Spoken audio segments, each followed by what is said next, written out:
Hello my dear friends. Hello my dear friends, a very good afternoon to all of you. Welcome to Careerwell. कैसे हैं आप सभी? So guys, हम लोगों ने एनिमल न्यूट्रिशन स्टार्ट किया है और आज एनिमल न्यूट्रिशन का पार्ट 3 है, जिसमें हम दांतों के बारे में बात कर रहे थे। तो एक बार सभी लोग लाइव आएं और बताएं कि हमारी आवाज और तस्वीर आप तक पहुंच रही है। तो हम आज के सेशन का करेंगे आगाज यानी शुभारंभ। So tell me, is everything okay? Am I audible and visible to all of you guys? तो प्रिंस हमारे साथ हैं, प्रिंस कुमार, दो प्रिंस हमारे साथ हैं, परीक्षा यादव, बंटी स्वामी, सभी का स्वागत है, खैर मकदम इस्तकबाल है। रजनी हमारे साथ हैं,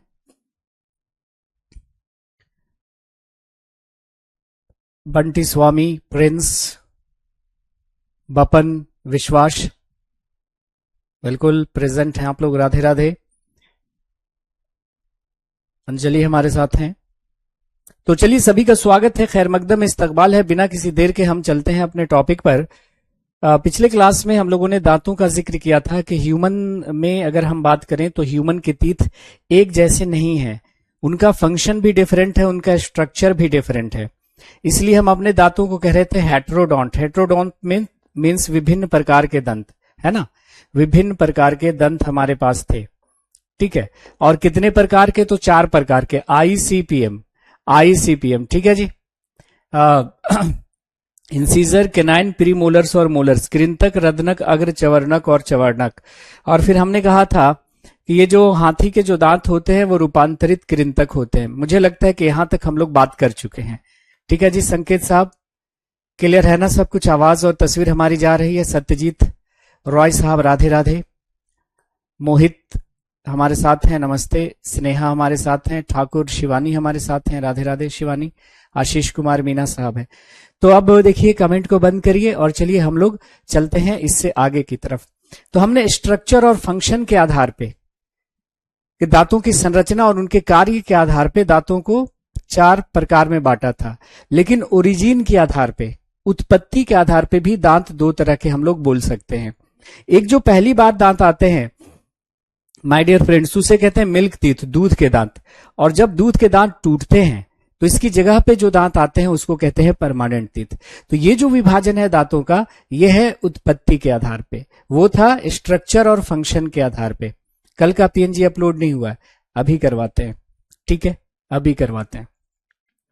तो अब ये जो है, हम अपने दांतों को बोल सकते हैं डाइफायोडोंट, द्विवार दंती। किसके आधार पे? ओरिजिन के आधार पे, उत्पत्ति के आधार पे। तो यहां से लिखना शुरू कर दीजिएगा, बाकी हम लोग पढ़ चुके हैं ना पिछले क्लास में, वो थोड़ा सा रिकैप दिखा रहा था आपको। उत्पत्ति के आधार पे हमारे दांत 2 प्रकार के होते हैं, है ना? एक कहलाता है मिल्क टीथ, दूध के दांत, है ना, जो पहली बार आते हैं, और जब ये टूटते हैं तो इसकी जगह पे आते हैं स्थायी दांत। इसलिए हम अपने दांतों को क्या बोल सकते हैं? द्विवार दंती, 2 बार उगने वाले दंत, है ना। दांतों के 2 सेट होते हैं। दांतों का जो पहला सेट आता है माय डियर फ्रेंड्स, उसे कहते हैं मिल्क टीथ, दूध के दांत। और जब दूध के दांत टूटते हैं तो उसकी जगह पे जो दांत आ जाते हैं उसको कहते हैं स्थायी दांत, परमानेंट टीथ। आपको यह बताना है कि मिल्क टीथ की संख्या कितनी होती है और परमानेंट टीथ की संख्या कितनी होती है। बंटी पूछ रहे हैं सर बायो की क्लासेस कितनी होगी? तो 40 से 50 क्लासेस होंगी, ठीक है। वो तो पहली क्लास में बताया था आपको, पूरा मतलब सिलेबस भी बताया है आपको। इंट्रोडक्शन नहीं देखा क्या? तो मिल्क टीथ कितने होते हैं? तो मिल्क टीथ की संख्या जो होती है माय डियर फ्रेंड्स, वो होती है आपकी कितनी? मिल्क टीथ की संख्या होती है 20। कितनी होती है? 20। और जब ये टूटते हैं तो इसकी जगह पे आते हैं परमानेंट टीथ, उसको कहते हैं 32। 32 यही होती है, लोग कहते हैं ना 32 तोड़ देंगे तुम्हारा, 32 मतलब ये होता है। तो एक सवाल यहां से बनता है, अगर मैं आपसे पूछूं कि मनुष्य के जीवन काल में कितने दांत 2 बार उगते हैं, है ना? Teeth that are develops 2 times in life time of a human being, जल्दी बता दीजिए। अच्छा, अपलोड हो जाएगी, घबराइए मत, अभी अपलोड करवाते हैं, ठीक है तनु? हाँ, बुक बस छप रही है, बस महीने 1.5 महीने के अंदर आ जाएगी, ठीक है। तो बड़ी जबरदस्त बुक आएगी मार्केट में, एकदम सटीक बुक, घबराइए मत।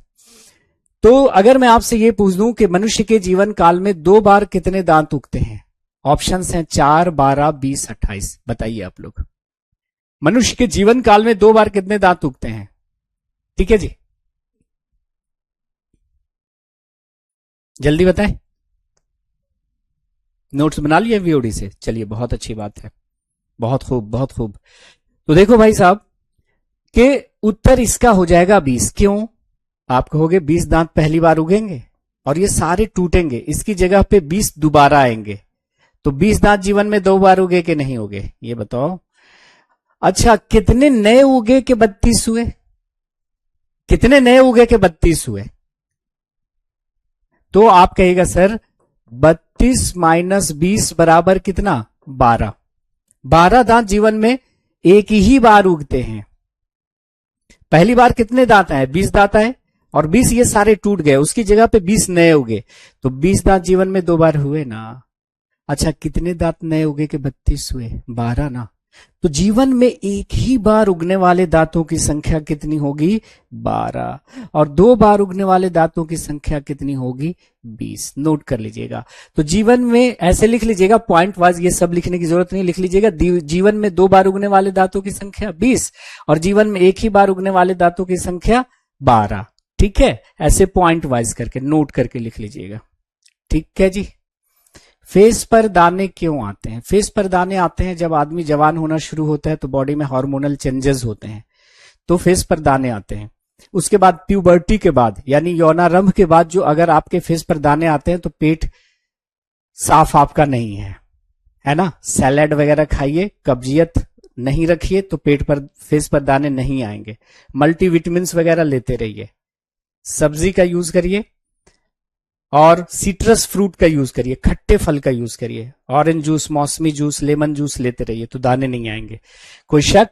ओके, तो ये हो गया हमारा कि पहली बार जो दांत आते हैं वो कहलाता है दूध के दांत, टूटने पर जो आता है वो कहलाता है स्थायी दांत। दूध के दांत 20 और अस्थायी दांत 32। लेकिन अगर मैं आपसे कहूं कि बताओ कि मिल्क टीथ में इंसीजर कितने, प्री मोलर कितने, मोलर्स कितने, परमानेंट टीथ में मोलर्स कितने, प्री मोलर्स कितने, इंसीजर कितने, तो सबको एक एक करके तो याद रखना मुश्किल है ना।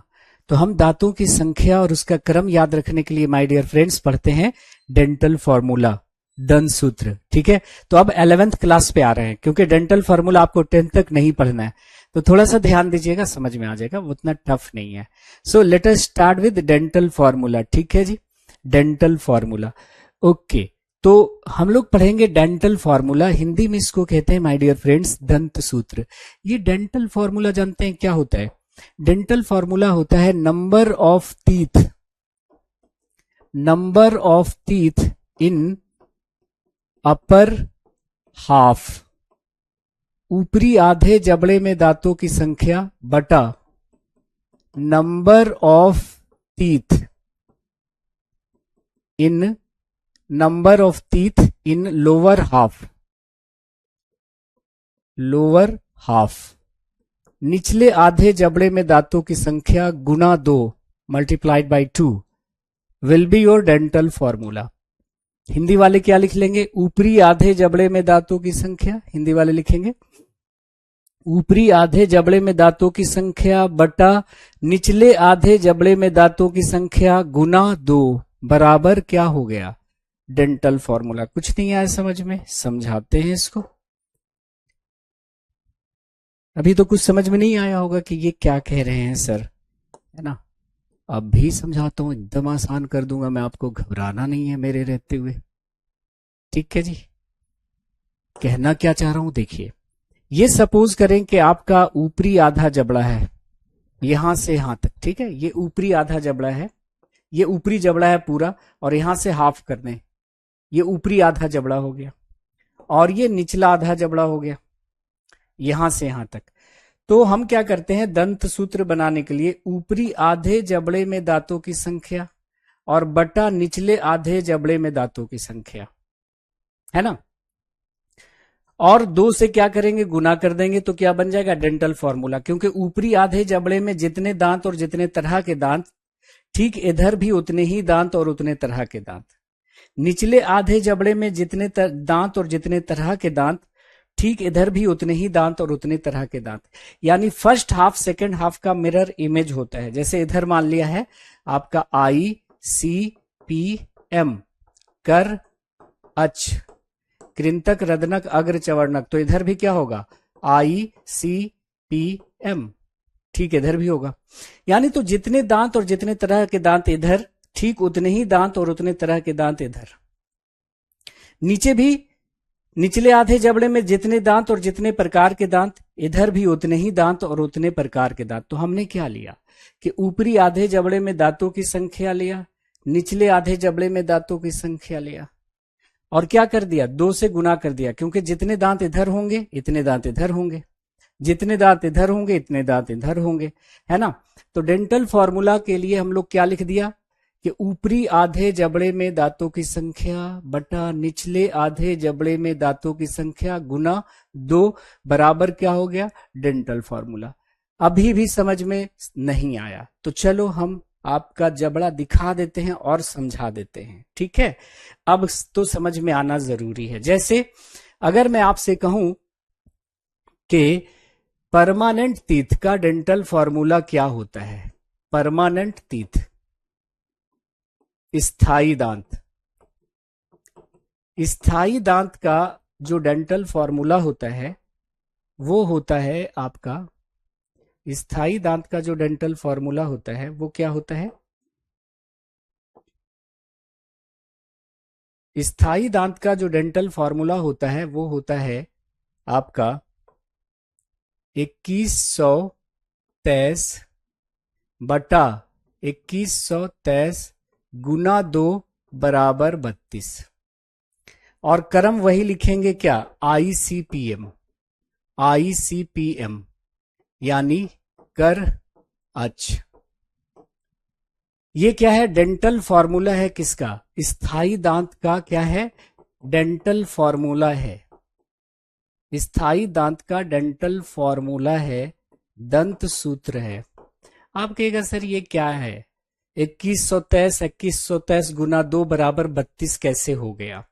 तो ये 2123 क्या लिखा है आपने, ऊपरी आधे जबड़े में दांतों की संख्या, और नीचे क्या लिखा है निचले आधे जबड़े में दांतों की संख्या। 2123 बटा 2123 गुना 2 बराबर 32, ये 32 कैसे हो गया देख लीजिए। ये रहा आपका ऊपरी जबड़ा, देखिएगा ये रहा ऊपरी जबड़ा पूरा, और ये रहा आधा जबड़ा। देखिए ऊपरी आधे जबड़े में इंसीजर कितने होंगे, 2 होंगे, इंसीजर यानी कृंतक कितने होंगे, 2 होंगे। केनाइन कितना होगा, 1 होगा। रदनक कितने होंगे, 1 होंगे। उसके बाद देखिए प्रीमोलर यानी अग्र चवर्णक कितने होंगे, प्रीमोलर यानी अग्र चवर्णक कितने होंगे, 2, और मोलर कितने होंगे, 3। पहला मोलर, दूसरा मोलर, तीसरा मोलर, तो मोलर यानी चवर्णक कितने हो गए, 3। तो डेंटल फॉर्मूला में हमने क्या लिखा था, ऊपरी आधे जबड़े में दांतों की संख्या बटा निचले आधे जबड़े में दांतों की संख्या गुना 2 बराबर 32। तो ऊपरी आधे जबड़े में देखो कितने दांत हो गए, इंसीजर 2, केनाइन 1, प्रीमोलर 2 और मोलर हो गए 3। तो टोटल कितने दांत हो गए, 2 1 3 2 5 3 8। तो ऊपरी आधे जबड़े में हो गए 2 1 3 2 5 3 8। कृंतक 2, रदनक 1, अग्र चवर्णक 2, चवर्णक 3। तो 2 1 3 2 5 3 8 हो गया ना। निचले आधे जबड़े में भी ऐसा ही होगा, देखो इंसीजर कितने 2, केनाइन कितना 1, प्रीमोलर कितने 2, और मोलर्स यानी चवर्णक कितने 3। तो निचले आधे जबड़े में भी वैसा ही है, कृंतक 2, रदनक 1, अग्र चवर्णक 2, चवर्णक 3। चवर्णक कितने 3। तो निचले आधे जबड़े में भी कुल कितने दांत हो गए, 2 1 3 2 5 3 8। तो देखिए ऊपर 8 नीचे 8 कितना हो गया टोटल 16। ठीक इधर भी वैसा ही होगा। तो इसलिए 2 से क्या करना पड़ा, गुना करना पड़ा, है ना। तो इसमें अपना मैथ्स अप्लाई नहीं करना, ऐसा नहीं कि यहां से काट कूट के इसको बराबर कर दो। हम क्या करेंगे, ऊपर जितने दांत है उसको सबको जोड़ देंगे। निचले जितने दांत है सबको जोड़ देंगे और टोटल करके 2 से गुना कर देंगे। तो ऊपरी आधे जबड़े में 8 दांत, निचले आधे जबड़े में 8, 8 8 16 और 16 दूनी 32। क्योंकि इधर ऊपरी आधे जबड़े में जितने दांत और जितने तरह के दांत, इधर भी उतने ही दांत और उतने तरह के दांत, यानी फर्स्ट हाफ सेकंड हाफ का मिरर इमेज होता है। लेकिन अगर मैं आपसे पूछ दूं कि बताओ कि परमानेंट टीथ में कृंतक कितने होंगे, मतलब इंसीजर कितने होंगे, तो उत्तर क्या होगा? अकल दांत अभी बताते हैं। करिश्मा कह रही कि मेरे 28 ही हैं, इसका मतलब अभी अकल दांत नहीं आया, आपका विजडम टीथ नहीं आया। नहीं, फॉर्मूला नहीं पूछेगा, आपसे पूछ देगा कि बताओ इंसीजर कितने, तो ये फॉर्मूला याद रहेगा तब तो बताओगे, एक एक करके कैसे याद रखोगे आप? नहीं आया समझ में? सूरज सिंह करेंगे सर आज भी क्लास है, तो क्या दिक्कत है, पढ़ लीजिए। हमारा कोर्स जितना जल्दी और जितने टाइम पे खत्म हो जाए उतना अच्छा है ना, तो ये आपके लिए।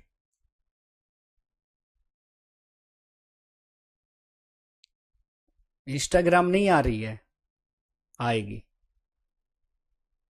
तो अगर पूछा जाए कि इंसीजर कितने हैं, तो 2 2 4, 4 दूनी 8, ये 2 से गुना करना मत भूलिएगा, 8 हो जाएंगे।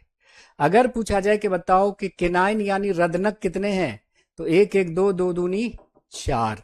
उसी तरह से पूछा जाए अग्र चवर्णक यानी प्रीमोलर कितने हैं, तो 2 2 4, 4 दूनी 8। और चवर्णक कितने हैं, तो 3 3 6, 6 दूनी 12 होगा ना। अरे भाई 3 इधर है तो 3 इधर होगा, 3 इधर होगा, 3 इधर होगा, है कि नहीं? 3 इधर होगा।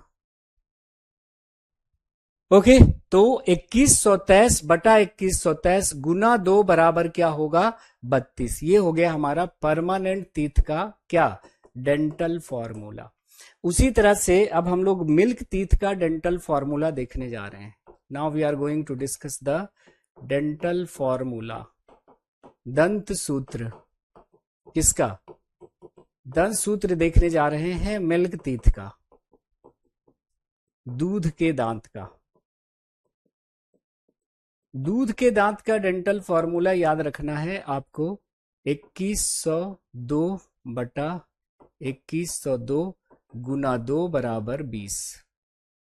क्रम वही होगा ICPM। क्या याद रखेंगे? ICPM, दैट इज कर, अच, कृंतक, रदनक, अग्र, चवर्णक और चवर्णक। तो देखिए बच्चों में बात करेंगे तो इंसीजर यानी कृंतक 2 होते हैं, केनाइन 1 होगा, प्री मोलर बच्चों में नहीं होते और मोलर्स 2 ही होते हैं। मोलर्स कितने होते हैं? 2 ही होते हैं। तो इंसीजर 2, केनाइन 1, प्री मोलर बच्चों में नहीं होते, मोलर हो गए 2, तो ऊपरी आधे जबड़े में कितने हो गए? 2 1 3 2 5। नीचे भी वैसा ही होगा, इंसीजर 2, केनाइन 1, प्री मोलर नहीं, मोलर 2, तो 2 1 3 2 5, ऊपर 5 नीचे 5, 10 10 दूनी 20, क्योंकि इधर भी सेम होगा इधर भी सेम होगा। अगर कोई आपसे बोल दे कि बच्चों में बता दो इंसीजर कितने होंगे, तो कहेंगे 2 2 4, 4 दूनी 8। पूछ लिया था केनाइन कितने होंगे, 1 1 2, 2 दूनी 4। पूछा था कि बच्चों में प्री मोलर कितने होते हैं, तो 0, प्री मोलर होते ही नहीं है। और मोलर कितना? 3 3 की बजाय 2 2 होते हैं, तो 2 2 4, 4 दूनी 8।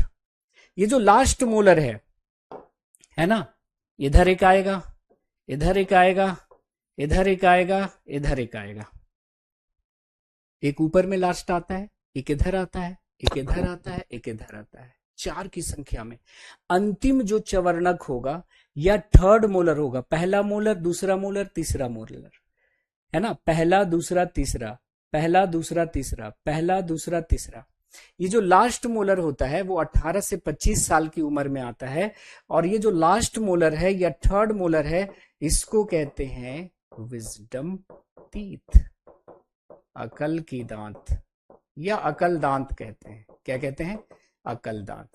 अब इसका IQ से कोई लेना देना नहीं है। एक्चुअली में ये दांत जो है वो 18 से 25 साल की उम्र में आता है, और 18 से 25 साल की उम्र तक जमाने की ठोकरें खाते खाते कुछ अकल तो आ ही जाती है। तो ये जो अंतिम चवर्णक होता है ना, एक ऊपर आएगा, एक इधर आएगा, एक इस साइड में, एक इस साइड में। तो आप देखिएगा कि काफी वो दर्द होता है, काफी दर्द होगा, क्योंकि ये जबड़े आपके हार्ड हो जाते हैं ना, जबड़े के बोन हार्ड हो जाते हैं, और बच्चों में सॉफ्ट रहता है तो वो निकल जाता है आसानी से। उस समय भी दर्द करता है बच्चों को, लेकिन कम दर्द करता है। लेकिन अभी जब निकलेगा आपका ना, तो ये दर्द होगा, ये दर्द होगा।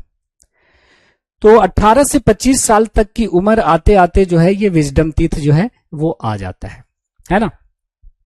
तो अगर पूछा जाए कि डेंटल फार्मूला जो है वो मिल्क टीथ का कितना है, तो 2102 बटा 2102 गुना 2 बराबर 20। तो बस याद रखना है कि भाई परमानेंट टीथ का 2123 और इसका 2120।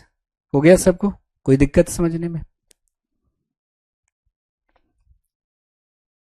आया डेंटल फार्मूला समझने में? किसी को कोई प्रॉब्लम है? नहीं है ना?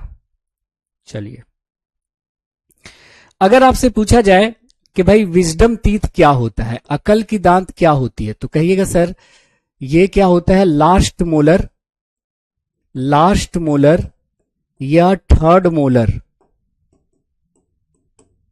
अंतिम चवर्णक, अंतिम चवर्णक या जो तीसरा चवर्णक होता है, अंतिम चवर्णक या तीसरा चवर्णक जो है वो कहलाता है आपका विजडम टीथ। कितनी संख्या में होगी? 4 की संख्या में, 4 इन नंबर, 4 इन नंबर, 4 की संख्या में, 4 की संख्या में, 4 इन नंबर, 4 की संख्या में। एक ऊपर आएगा, एक नीचे आएगा, एक ऊपर एक नीचे, है ना। अच्छा, एक चीज याद रखना कि जो विजडम टीथ है एक वेस्टिजियल ऑर्गन होता है, एक अवशेषी अंग होता है। वेस्टिजियल ऑर्गन कहने का मतलब क्या हुआ कि वो ऑर्गन जो हमारी बॉडी में रहते हैं, वो अंग जो हमारी बॉडी में रहते हैं, लेकिन उनका कोई फंक्शन नहीं होता, उनका कोई कार्य नहीं होता।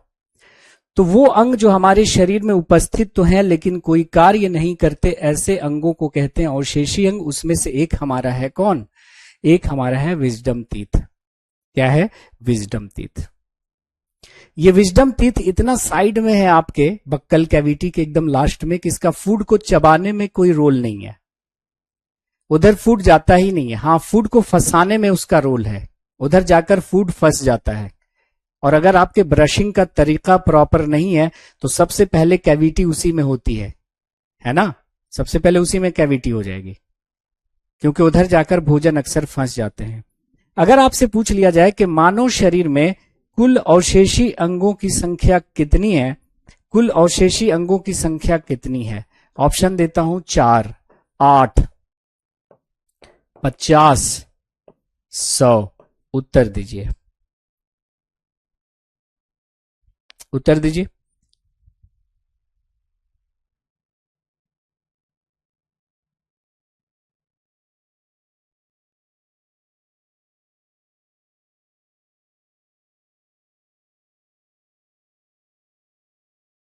मैं 25 की हूं और 28 दांत, 32 दांत नहीं हुए। कोई बात नहीं, आ जाएगा।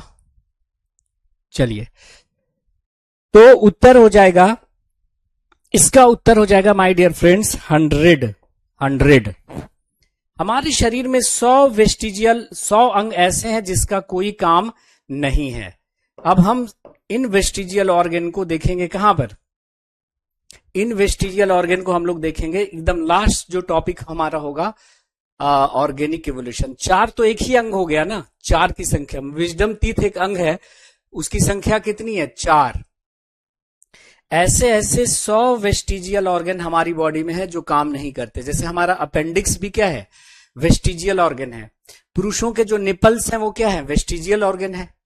मनुष्यों में, अब महिलाओं में ये पोषण देते हैं बच्चों को, पुरुष में जो निपल्स हैं उसका क्या काम है ना। तो अगर पूछा जाए कि मानव शरीर में कुल अवशेषी अंगों की संख्या कितनी होती है, तो आप क्या कहिएगा? कहिएगा 100 अंग ऐसे हैं हमारी बॉडी में जो काम नहीं करते। उसमें से एक अभी याद रख लीजिए, विजडम टीथ, है ना, जो 4 की संख्या में है। और अपेंडिक्स हो गया, है ना। ये वाला हमारा ईयर पिन्ना हो गया। ये हम लोग अपना कान घोड़े गधे की तरह हिला नहीं सकते, तो ईयर पिन्ना को मूव करने वाले जो मसल्स हैं वो वेस्टिजियल हो गए, है ना। तो इस तरह से 100 अंग ऐसे हैं जो हमारी बॉडी में काम नहीं करते, तो उत्तर इसका 100 हो जाएगा। ठीक है, तो हमने आपसे क्या बोला था? हमने आपसे कहा था कि हम डाइजेशन को 3 सेगमेंट में देखेंगे। डाइजेशन में क्या होता है, डाइजेशन कहां होता है, डाइजेशन कैसे होता है। डाइजेशन में क्या होता है ये हमने देख लिया, कॉम्प्लेक्स फूड सिंपल फूड में कन्वर्ट होता है। डाइजेशन कहां होता है ये देख लिया हमने, पूरा डाइजेस्टिव सिस्टम आपको दिखाया। अब हम देखने जा रहे हैं कि ये डाइजेशन कैसे होता है। ये सबसे प्यारा सा सेगमेंट है, इंपॉर्टेंट सेगमेंट है, जिसमें हम एंजाइम वगैरह की बात करेंगे। डाइजेशन कैसे होता है ये जानने से पहले आप ये बताइए मुझे कि डाइजेशन करता कौन है। डाइजेशन करता कौन है? ऋतिका का उत्तर सही था, विवेक भी सही थे, शिवम गुप्ता 8 कह रहे थे, गलत हैं आप, कोई बात नहीं है, आज गलती हो गई। सत्यम भी सही है, 4 मतलब 4th नंबर या 4 की संख्या बतला रहे हैं। तो डाइजेशन करता कौन है? तो आप कहेगा sir digestion takes place by enzymes, है ना। तो स्टार्ट कर रहे हैं डाइजेशन की प्रक्रिया कि भाई डाइजेशन होता कैसे है। तो डाइजेशन होता कैसे ये जानने से पहले ये लिख लीजिए कि digestion takes place by enzymes. Digestion की जो प्रक्रिया है, डाइजेशन क्या है? कॉम्प्लेक्स कंपाउंड का सिंपल कंपाउंड में तोड़ना, और इसको तोड़ता है कौन? एंजाइम। सो पाचन की प्रक्रिया एंजाइम द्वारा संपन्न होती है। तो सवाल ये पैदा होता है कि भाई फिर ये एंजाइम क्या है ना? एंजाइम क्या है? एंजाइम क्या है? तो आप कहिएगा सर एंजाइम प्रोटीन होते हैं। क्या होते हैं? प्रोटीन्स।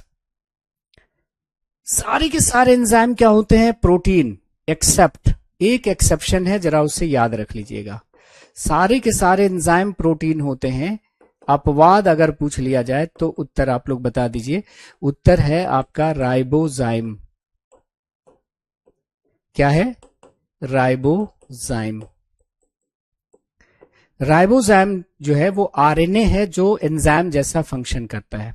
तो अगर पूछा जाए कि एंजाइम क्या होते हैं तो प्रोटीन होते हैं। सारे के सारे एंजाइम प्रोटीन होते हैं। ठीक है, हाँ डाइजेशन होता है डाइजेस्टिव सिस्टम में, लेकिन डाइजेशन करता कौन है? तो एंजाइम करता है। और एंजाइम क्या होते हैं? प्रोटीन होते हैं। या लिखा रहेगा कि एंजाइम बायो कैटालिस्ट होते हैं, जैव उत्प्रेरक होते हैं।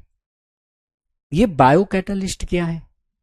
तो थोड़ा सा केमिस्ट्री में चलिए। आपने सुना होगा केमिस्ट्री में कैटालिस्ट पढ़ा होगा ना, उत्प्रेरक। ये कैटालिस्ट क्या होते हैं बताइए? आप कहेंगे सर कैटालिस्ट वो सब्सटेंस होते हैं, कैटालिस्ट वो पदार्थ होते हैं जो रिएक्शन के रेट को, प्रतिक्रिया की दर को, रिएक्शन के रेट को यानी प्रतिक्रिया की दर को चेंज कर देते हैं, परिवर्तित कर देते हैं।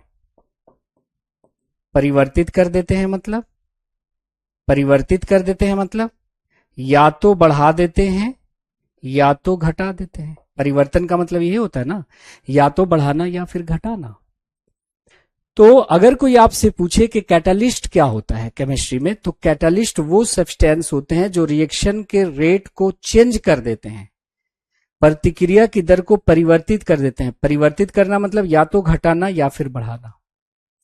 तो वो पदार्थ जो प्रतिक्रिया की दर को परिवर्तित कर देते हैं उसे हम उत्प्रेरक कहते हैं। तो अगर आपसे क्वेश्चन पूछा जाए कि उत्प्रेरक जो है वो प्रतिक्रिया की दर को बढ़ाते हैं, प्रतिक्रिया की दर को घटाते हैं, बोथ नन, तो आपका उत्तर क्या होगा बताओ? उत्प्रेरक वो होते हैं जो प्रतिक्रिया की दर को बढ़ाते हैं, प्रतिक्रिया की दर को घटाते हैं। उपर्युक्त दोनों, कोई नहीं तो आप कहेगा उपर्युक्त दोनों। लेकिन मैं ऑप्शन को चेंज कर रहा हूं, देखना।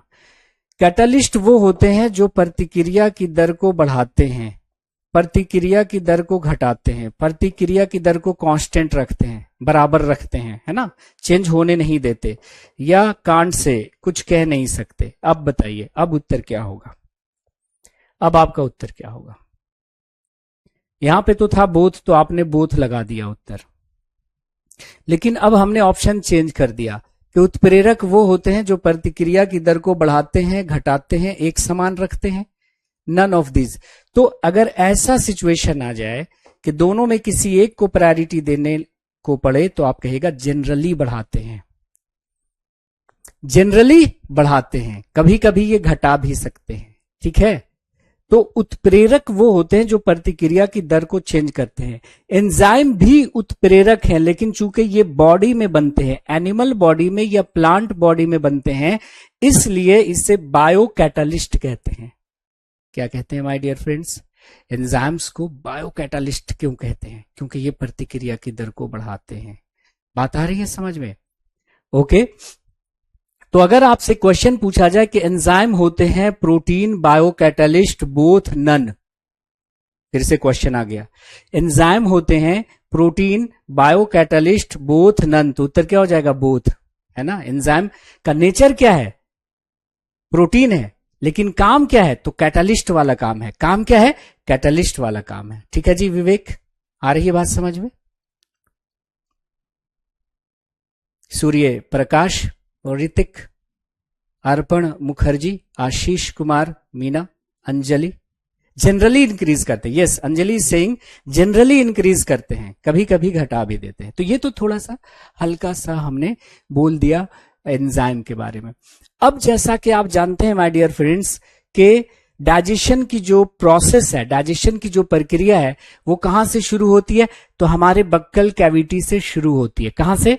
Buccal cavity. बक्कल कैविटी वो जगह जहां से हम फूड को चबाना शुरू करते हैं, है ना, चबाना शुरू करते हैं। बिल्कुल, अंजलि ने बिल्कुल सही सटीक उत्तर दिया। जनरली इंक्रीज करते हैं, सामान्यता बढ़ाते हैं, कभी कभी ये घटा भी सकते हैं। सनी, हाँ हम डलवाते हैं पीएनजी, घबराइए मत, अभी आने दीजिए हमारे टेक्निकल टीम को, हम अभी अभी डलवाते हैं। तो हेडिंग डाल दीजिएगा कि डाइजेशन इन बक्कल कैविटी, मुख्य गुहिका में पाचन। देखिएगा, ध्यान से सुनिएगा मेरी तरफ, मजा आ जाएगा। डाइजेशन से अब तो प्रॉब्लम नहीं आने वाली।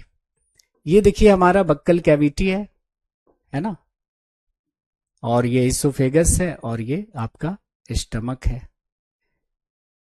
तो देखिए ये था हमारा बक्कल कैविटी, और बक्कल कैविटी में हम जब फूड को चबाते हैं तो ये हमारे जो सलाइवरी ग्लैंड्स हैं, सलाइवरी ग्लैंड्स बोले तो लार ग्रंथियां, लार ग्रंथियां एक्टिव हो जाती हैं। जब हम फूड को अपने बक्कल कैविटी में चबाते हैं तो हमारे जो सलाइवरी ग्लैंड्स हैं वो एक्टिव हो जाते हैं, सक्रिय हो जाते हैं, और क्या सिक्रीट करते हैं? क्या स्रावित करते हैं? स्रावित करना मतलब निकालना। क्या स्रावित करते हैं? सलाइवा। क्या सेक्रीट करते हैं? सलाइवा, यानी लार स्रावित करते हैं। और लार में एक एंजाइम होता है, लार में इकलौता एंजाइम होता है, बता दीजिए कौन सा? लार में जो एंजाइम होता है माय डियर फ्रेंड्स, उसका नाम है टाइलिन। तो जब हम फूड को अपने बक्कल कैविटी में चबाना शुरू करते हैं तो हमारी लार ग्रंथियां तुरंत एक्टिव होकर क्या सेक्रीट करती हैं, क्या स्रावित करती हैं? सलाइवा यानी लार। और लार में एक एंजाइम होता है जिसका नाम होता है टाइलिन। एक बड़ा ही वाहियात सवाल पूछा कि टाइलिन को और किस नाम से जाना जाता है? तो ptyalin is also called salivary amylase. Ptyalin को और किस नाम से जानते हैं? सलाइवरी एमाइलेज के नाम से भी जानते हैं। ठीक है जी। तो जब हम फूड को अपने बक्कल कैविटी में चबाते हैं तो हमारी लार ग्रंथियां सक्रिय हो जाती हैं और स्रावित करती हैं लार, और लार में एक एंजाइम होता है जिसका नाम होता है टाइलिन। टाइलिन को कहते हैं सलाइवरी एमाइलेज। जो भोजन में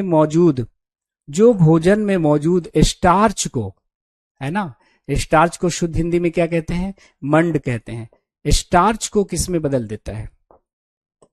स्टार्च को बदल देता है किसमें? स्टार्च को बदल देता है माल्टोज में। किस में बदल देता है?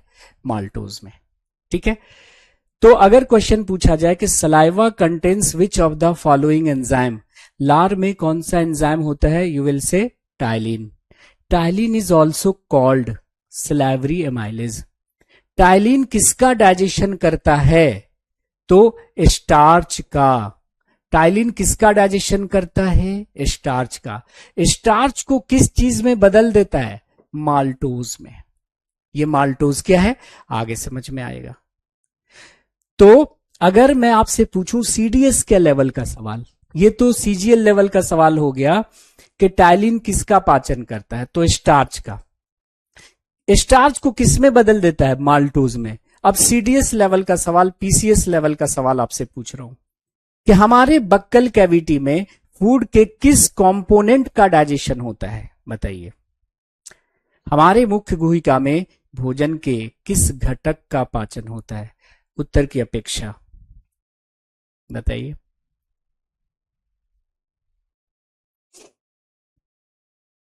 बताइए। हम शुक्ला, बिल्कुल सही था आपका।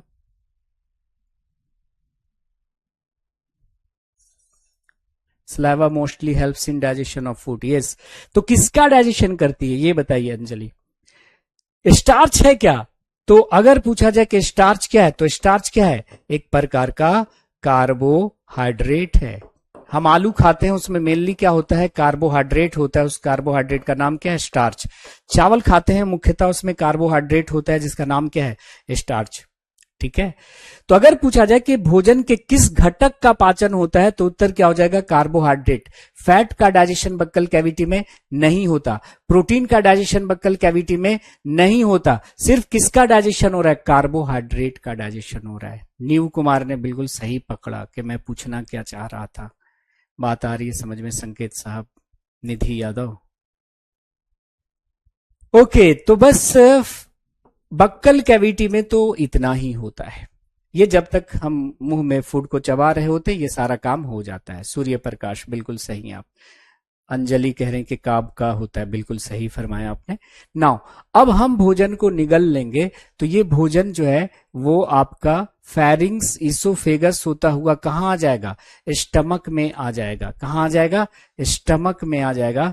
तो चलिए देखते हैं, डाइजेशन इन स्टमक, आमाशय में पाचन। डाइजेशन इन स्टमक, आमाशय में पाचन। देखिएगा, ये था हमारा बक्कल कैविटी। बक्कल कैविटी में हम फूड को चबा रहे थे। बक्कल कैविटी में फूड को चबा रहे थे, फूड को निगल लिया, तो ये है आपका फेरिंग्स। फेरिंग्स बोले तो ग्रसनी, और ये है आपका इसोफेगस बोले तो ग्रास नली। ग्रास नली। तो अगर आपसे पूछा जाए कि जब हम बक्कल कैविटी से फूड को निगलेंगे तो ये भोजन जो है वो फेरिंग्स इसोफेगस होता हुआ कहाँ आ जाएगा, तो आप कहेंगे सर स्टमक में आ जाएगा। ये देखो आ गया स्टमक में भोजन, आमाशय में। तो क्या फेरिंग्स में और इसोफेगस में डाइजेशन नहीं होता फूड का? आप कहेंगे यस सर। अगर पूछा जाए कि फेरिंग्स में और इसोफेगस में डाइजेशन होता कि नहीं होता, तो आप कहेगा सर फेरिंग्स और इसोफेगस में डाइजेशन नहीं होता, पाचन नहीं होता। बस ये फूड को कंडक्ट करता हुआ ले आता है कहां पर? आमाशय में। तो बक्कल कैविटी से जब हम फूड को निगलेंगे तो फेरिंग्स इसोफेगस होता हुआ कहां आ गया? बोलो ना, स्टमक में। देखो फूड जैसे ही स्टमक में आएगा ना, स्टमक की दीवारों से एक एसिड रिलीज होगा। उस एसिड का नाम जरा बताएं आप लोग। स्टमक की दीवारों से एक अम्ल स्रावित होगा, उस अम्ल का नाम जरा आप लोग बताएं। तो वो अम्ल है HCl। क्या है? HCl। HCl का फुल फॉर्म है हाइड्रोक्लोरिक एसिड। क्या नाम है? हाइड्रोक्लोरिक अम्ल। आप कहेंगे सर एसिड क्या कर रहा है ये स्टमक में? केमिस्ट्री में आप जानते हैं कि acids are corrosive in nature. Acid जो होते हैं वो संक्षारक प्रकृति के होते हैं, ये तो जला डालते हैं। संक्षारक प्रकृति कहने का मतलब एसिड को आप त्वचा पे डालें, धातु की सतह पे डालें, मार्बल की सतह पे डालें, उसको जला डालता है, उसको खराब कर डालता है। तो ये अम्ल यहाँ पे क्या कर रहा है, और फिर इस अम्ल से अमाशय की दीवार को बचाता कौन है ना। तो इन सभी पहलुओं पे हम यहाँ पे बात करेंगे। ठीक है, सबसे पहले देखिए कि इस HCl का काम क्या होता है। तो HCl का पहला फंक्शन देखिए कि जब हम फूड को निगलते हैं और ये फूड आता है स्टमक में, तो फूड के साथ जो माइक्रो ऑर्गेनिजम्स हैं, सूक्ष्म जीव हैं, है ना, मतलब बैक्टीरिया हो गया और भी कुछ पैथोजन रोगाणु हो गया, उसको मार देता है। तो ये भोजन में उपस्थित जीवाणुओं को नष्ट करता है। दूसरा इंपॉर्टेंट फंक्शन कि स्टमक में भोजन आया है ना, तो स्टमक में भी एंजाइम होंगे जो भोजन को पचाएंगे। स्टमक में भी एंजाइम होंगे जो भोजन को पचाएंगे, पर स्टमक में जो कुछ एंजाइम होते हैं वो इनएक्टिव होते हैं, सोए रहते हैं। उसको जगाता है कौन, HCl, कि भाई फूड आ चुका है, चलो उसको डाइजेस्ट करना है। मतलब क्या हुआ कि भले ये स्टमक में डाइजेशन करने वाले सारे एंजाइम मौजूद हैं, लेकिन अगर ये HCl नहीं होगा तो डाइजेशन की शुरुआत ही नहीं होगी, डाइजेशन की शुरुआत ही नहीं होगी। तो भोजन जैसे ही अमाशय में पहुंचता है, अमाशय की दीवारें HCl स्रावित करती हैं। When food reaches to the stomach, its wall secretes HCl. When food reaches to the stomach, its wall secretes HCl. जब भोजन अमाशय में पहुंचता है तो अमाशय की दीवारें HCl स्रावित करती हैं, और HCl का कार्य क्या है कि it kills the bacteria and other pathogens present in your food. ये भोजन में उपस्थित जीवाणुओं को क्या करता है, नष्ट करता है। भोजन में उपस्थित जीवाणुओं एवं अन्य रोगाणुओं को नष्ट करता है, और ये अमाशय में मौजूद एंजाइम को एक्टिव करता है। क्या करता है, एंजाइम को सक्रिय करता है। जैसे अमाशय में एक एंजाइम होता है माय डियर फ्रेंड्स, पेप्सिनोजेन। क्या नाम है एंजाइम का, पेप्सिनोजेन। पेप्सिनोजेन नाम का एक एंजाइम होता है। ये जो एंजाइम है ना, वो इनएक्टिव एंजाइम है, निष्क्रिय पड़ा हुआ है ना, चादर ओढ़कर सोया हुआ है, इनएक्टिव है। HCl आएगा और इससे चादर खींच लिया, बन गया क्या, पेप्सिनोजेन से क्या बन गया, पेप्सिन बन गया। अब ये जो पेप्सिन हो गया ना, वो एक्टिव हो गया, सक्रिय हो गया। जैसे कोई चादर ओढ़कर सोया हुआ है, चादर आपने खींच लिया तो अब वो एक्टिव हो जाएगा। तो ये पेप्सिनोजेन है ना, यानी जेन क्या है, उसका चादर है। HCl ने वो चादर खींच लिया, क्या बन गया, पेप्सिन। अब ये जो पेप्सिन है वो किसका डाइजेशन करेगा, प्रोटीन का डाइजेशन करेगा। किसका डाइजेशन करेगा, प्रोटीन का डाइजेशन करेगा, प्रोटीन का पाचन करेगा। ठीक है, यानी अगर ये HCl नहीं होता तो ये पेप्सिनोजेन पेप्सिन में नहीं बदलता, और ये पेप्सिन प्रोटीन का पाचन नहीं करता। तो दो काम है HCl का कि it kills the bacteria present in the food, ये भोजन में उपस्थित जीवाणुओं को नष्ट करता है। और दूसरा क्या है बताइए, it activates the enzymes present in the stomach, ये अमाशय में उपस्थित एंजाइम को सक्रिय करता है। तो ये दो फंक्शन हो गए इसके। तो एक सवाल पूछा गया कि अगर कोई व्यक्ति है और उसकी व्यक्ति का कोई दुर्घटना हो गया है, और उस दुर्घटना में उस व्यक्ति के अमाशय में जो HCl स्रावित करने वाली कोशिकाएं थी वो नष्ट हो गई हैं। HCl स्रावित करने वाली कोशिकाएं नष्ट हो गई हैं, तो बताइए उस व्यक्ति में किसका पाचन प्रभावित होगा, किसका पाचन प्रभावित होगा, है ना। ये क्वेश्चन है, तो बताइए इसका उत्तर क्या होगा।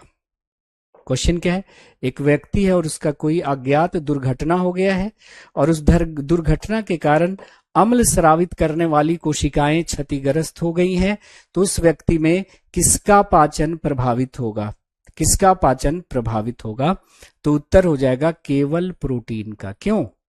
क्योंकि देखो HCl क्या कर रहा था? पेप्सिनोजेन को किस में बदल रहा था? पेप्सिन में। और पेप्सिन डाइजेशन किसका कर रहा था? प्रोटीन का। किसका डाइजेशन कर रहा था? प्रोटीन का। तो अगर ये HCl नहीं होगा, है ना, अगर अम्ल स्रावित करने वाली कोशिकाएं क्षतिग्रस्त हो गई हैं तो HCl स्रावित नहीं होगा। जब HCl स्रावित नहीं होगा तो ये पेप्सिनोजेन पेप्सिन में नहीं बदलेगा और फिर प्रोटीन का पाचन नहीं होगा। तो क्वेश्चन को कह रहा है कि यदि किसी अज्ञात दुर्घटना से किसी व्यक्ति के पेट की दीवार की अम्ल स्रावित करने वाली कोशिकाएं क्षतिग्रस्त हो गई हैं तो किसका पाचन प्रभावित होगा? उत्तर है केवल प्रोटीन का। किसका? केवल प्रोटीन का। अब सवाल ये पैदा होता है कि अमाशय की दीवारों को HCl के प्रकोप से बचाता कौन है? HCl तो जला डालेगा ना अमाशय की दीवारों को, तो अमाशय की दीवारों को HCl के प्रकोप से बचाता कौन है? तो ये देखिए, ये मान लिया कि अमाशय आपका है और ये अमाशय की दीवार है। अमाशय की दीवार पर एक लेयर होती है, एक परत होती है, उस परत का नाम है श्लेष्मा की परत। ठीक है, तो ये है आपका स्टमक यानी अमाशय, और ये अमाशय के ऊपर है आपका म्यूकस मेम्ब्रेन, श्लेष्मा की परत। श्लेष्मा की परत, ये श्लेष्मा की जो परत है ना, वो क्या करता है कि अमाशय की दीवारों को HCl के प्रकोप से बचाता है। तो म्यूकस मेम्ब्रेन का काम क्या है? लिख लीजिएगा कि mucus membrane protects the wall of the stomach, the wall of the stomach from HCl। श्लेष्मा की परत अमाशय की दीवारों को, श्लेष्मा की परत अमाशय की भित्ति को, अमाशय की भित्ति को HCl से सुरक्षा प्रदान करती है।